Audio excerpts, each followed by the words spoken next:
The video game High on Life was quietly released the other week on the PlayStation 5. No trailers, no announcement, just nothing at all. After having played for roughly 2 to 3 hours on the Xbox Game Pass when it was first launched, I knew I had to play it on the PlayStation 5 and get the Platinum Trophy. And let's just say High on Life has some interesting trophies. We are looking at a total of 33 trophies, 18 of them being bronze, 8 silver, 6 gold, and of course the Platinum Trophy itself. If you want to know everything about this game, this first trophy will just tell you that. As we enter the slums, we encounter a child character named Slumsley.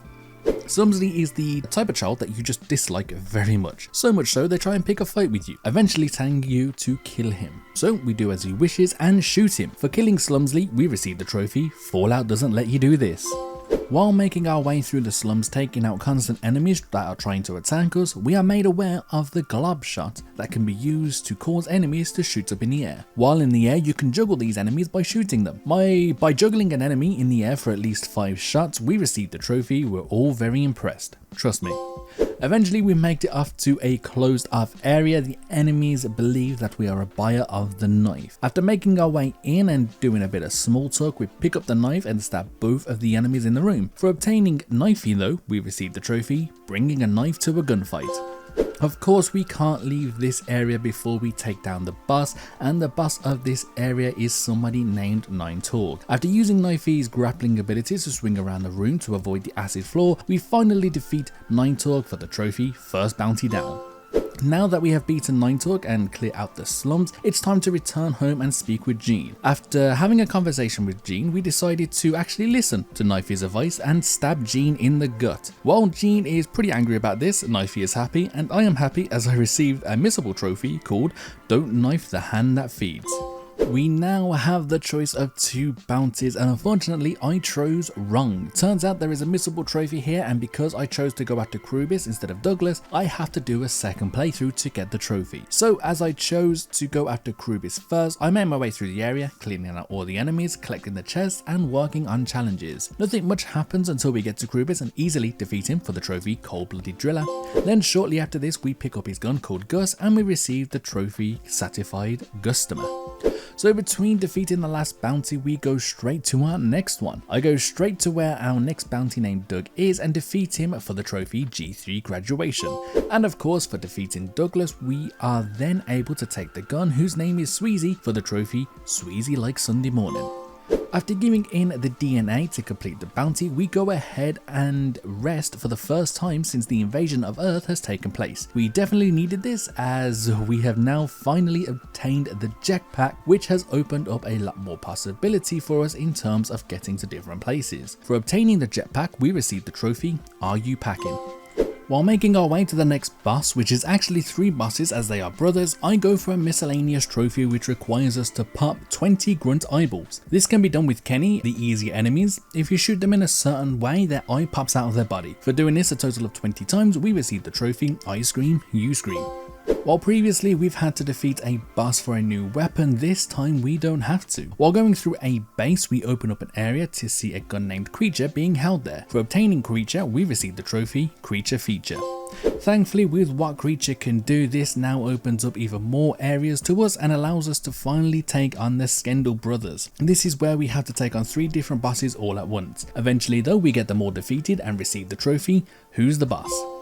Our next bounty requires us to do a bit of detective work. After questioning a few people in the city, we make our way to the launch of a brand new shop called High on Life. After questioning a few of the staff within the store, we are no closer to finding out where to find somebody called Dr. Giblets. While leaving the store, however, we find someone who looks like they have fallen from a great height. After talking with who I believe is their friend, we take the mag boots of the person that has fallen. For obtaining the mag boots, we receive the trophy RIP Davy Glutes.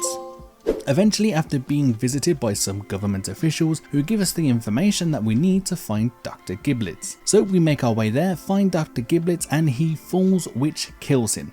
Obviously, this being the hardest battle in the game, we receive the trophy Hardest Battle in the Game.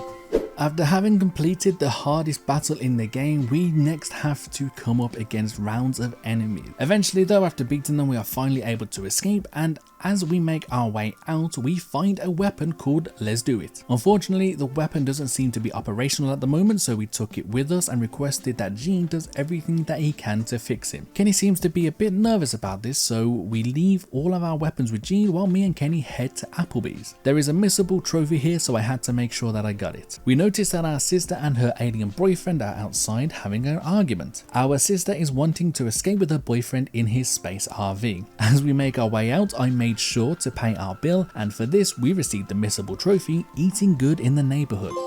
Now of course it comes to one of the best trophies in the game, and I'm going to let Nipulon explain this trophy for me. It says you spent all your in-game playtime at an alien strip club. Eventually we finally defeat Nipulon after going through several rounds of hallucinations for the trophy Self-Actualization. As we go to turn into the bounty though, Gene has finished fixing Let's Do It, sort of. The only thing that Let's Do It can say is his own name. We take Let's Do It and we will also receive the trophy Let's Do It.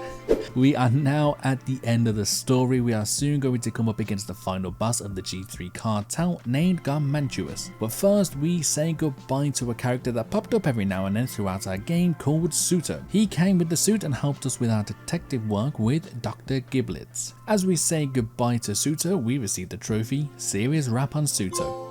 After fighting through enemies, we finally make it to the area where Garmantuous is and take him on in battle. It turns out that Garmantuous has several stages. After his first stage, we plant a bomb into his ass, yes you heard that correctly, to blow him up from the inside out. Unfortunately, as we go to blow it up, it looks as though that the remote Gene gives us to use is broken and the explosion doesn't happen. This is where Garmantuous captures us and tells us that he has captured two people that we love dearly. This turns out to be none other than Jack Black and Susan Sarandon. Garmantuous believes that they would be the reason that we don't kill him, as every human says that we love these two people. Either way, he kills them both, releases us to kill us himself. After beating him in another round, we receive the trophy Legendary Bounty Hunter. We now have the chance to put something into his ass again, and this time Kenny offers to sacrifice himself. However, I decided against this mainly because there is a trophy for sacrificing somebody else. I chose Let's Do It as he is the most powerful weapon that I have. For sacrificing somebody other than Kenny, I received the trophy Playing Favorites. And with that, Garmantuous blows up and has now been defeated. The story has now been completed, but there is just one more trophy that I can get. Earlier on in the playthrough, I spoke with an alien named Stan, and he had a product to sell me. This product was alien cum. Was it Stan's cum? We don't know. Was it random alien cum? We also don't know. How did Stan get these vials of cum? A great question. Either way, we carried this alien cum to the end of the game, and for completing the game with Stan's product in our inventory, we received the trophy Carried Stan's Load to Completion. So the story has now been completed and it's time to work on the rest of the trophies before I start another playthrough where I have to get the final two trophies. First up, we head to a location where we have been sending rescued humans to called the Human Haven. While exploring this place, I discover a hideout belonging to someone called Dr. Gurgula, which of course indicates that there will be a sequel to the game. Also, the trophy name for this is Sequel Bait, so kinda gives it away a little. I next head back to a previous area to spawn in an entire movie theatre. After spawning in the movie theatre, we received the trophy We Paid for the Rights to Put a Whole Movie in Here. The next trophy took me a little while, but thankfully not as long as others. For this, I had to watch a countdown show on TV. However, the hardest part was to get the show to show up. I restarted the last checkpoints for about 10 to 15 minutes before the show finally did show up. Then, when the show was on, I had to wait another 8 minutes for the countdown to finish to finally get the trophy Epic Legendary Prize.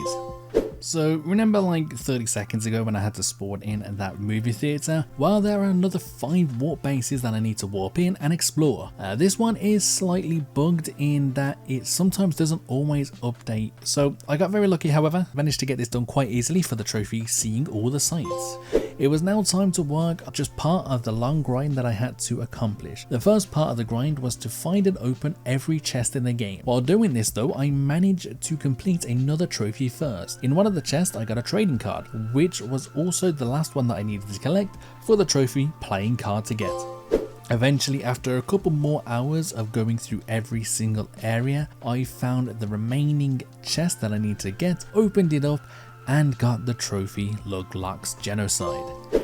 Now it's time for the last trophy before doing a second playthrough. There is a bounty hunter forum within the game, and within it there are challenges that you need to do. This can be to defeat a certain number of enemies, buy everything from a vendor, and so on. Unfortunately, again, ones that are bugged in this are to do with the vendors, so I focused on them first. It took me quite a few attempts and quite a few reloading of checkpoints, but I finally managed to get those ones done. Then it just meant that I needed to defeat enemies. Thankfully though, this was quite easy as I could find an area where the enemies spawn frequently, defeat them, and load in the last checkpoint. The defeated enemies would still count towards my progress. I just had one left to do, and thanks to a guide online, it was quite easy. I just had to use the weapon creature and shoot the kids that he shoots out into the void, causing them to die. After doing this a total of 240 times, I completed the final forum post for the trophy, Mods Please Ban. And now it's time for the second trophy. For this playthrough though, I had to make sure that I helped Globo rise to fame. Globo is somebody that you can give a drum to very early on in the game. He plays for crowds of people and then ends up being on TV. While doing that though, I went and got the weapon Sweezy first. After getting Sweezy, I took on the other bounty. I used Sweezy to boss around moplets and got them to do things. I'm just going to leave it at that. Anyway, for bossing them around, we got the trophy Gunning for Your Job. Not too long after progressing through the story quite a bit more, we watch on TV Globo's rise to fame to receive the trophy A Starfish is Born, and then of course we received the platinum trophy Call Your Loved Ones. If you are thinking of getting the platinum trophy for High on Life, I would highly recommend it. It was a whole lot of fun, not too much of a grind, and just overall fun time.